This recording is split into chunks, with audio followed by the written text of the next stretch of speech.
Monsieur le Président, je m'appelle Marie-Caroline. Je ne peux plus me taire, car dans votre République, le respect de la personne humaine est en danger.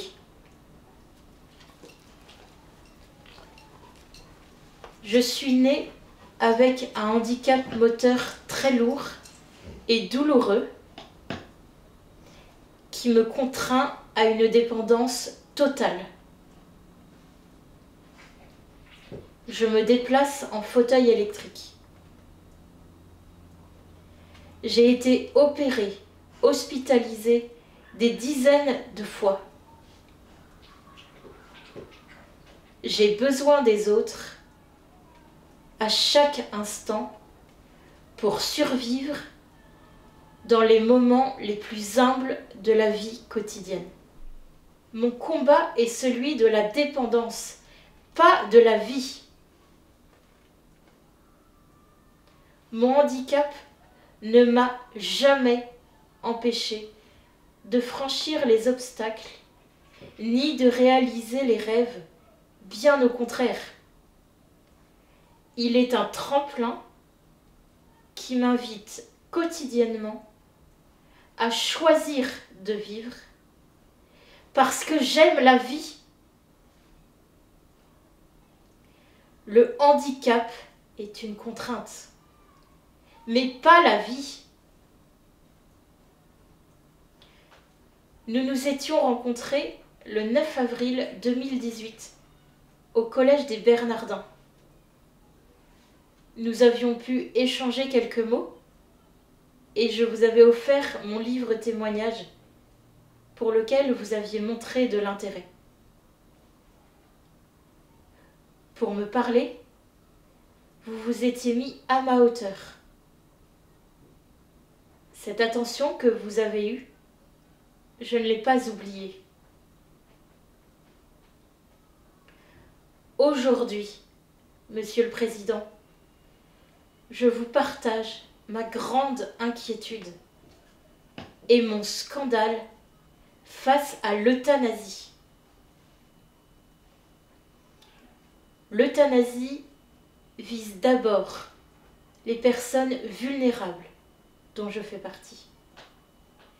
Les personnes malades, en fin de vie, les personnes âgées, les personnes handicapées. En bref, les personnes qui dérangent. Va-t-on volontairement me tuer pour mon propre confort? Non, Monsieur le Président. L'euthanasie n'est pas une bonne mort. C'est un mensonge de croire que je peux maîtriser ma vie et ma mort. Vous l'aviez vous-même exprimé au pape François par ces mots. Ma mort m'appartient-elle? Je ne suis pas sûre d'avoir la réponse. Non, Monsieur le Président. Votre mort, ni la mienne, ne nous appartient. Non, Monsieur le Président. L'euthanasie n'est pas un soulagement. Cette idée même me fait porter une lourde culpabilité. Je suis de trop. Je suis un poids pour les autres. Je sature les services hospitaliers, je coûte cher. Ma vie devient une marchandise à prendre ou à laisser.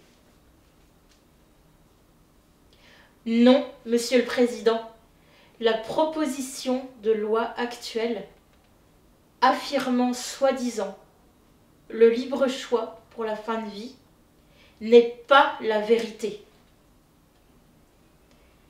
La loi n'est que le reflet d'une mentalité qui anesthésie mon esprit. Pour le bien de la société, il faudrait alléger le poids de ma vie. Non, Monsieur le Président. L'euthanasie ne doit pas être rendue possible dès lors qu'un grain de sable enraye le système. La dépénaliser, c'est déjà la rendre automatique. Notre société deviendra alors stérile, robotisée, peuplée de gens faussement parfaits. Car la perfection n'existe pas. Je vous le demande, Monsieur le Président. Estimez-vous que ma vie est digne? Suis-je un fardeau pour vous, pour moi-même, pour la société? Votre dignité, Monsieur le Président, est égale à la mienne. Personne n'est plus digne qu'un autre. Je ne suis pas moins digne de vivre que vous. Vous n'êtes pas moins digne de vivre que moi. Quand j'ai trop mal, il est normal de me scandaliser. Mais jamais, jamais je n'ai souhaité mourir. Oui, souffrir est terrible. Oui, la douleur, la solitude, la perte de sens me questionnent. Pourquoi tout ça? À quoi sert ma vie? C'est alors que ma souffrance, accompagnée silencieusement et humblement, me redonne dignité et vie. La mort ne vient pas tant supprimer la souffrance que supprimer la vie. Elle n'est pas la solution. Elle ne sera jamais la solution. La solution, c'est la relation. Monsieur le Président, je vous le demande aujourd'hui de protéger la dignité de chacun en prenant clairement position contre l'euthanasie. Ayez le courage d'écouter ceux dont personne ne veut.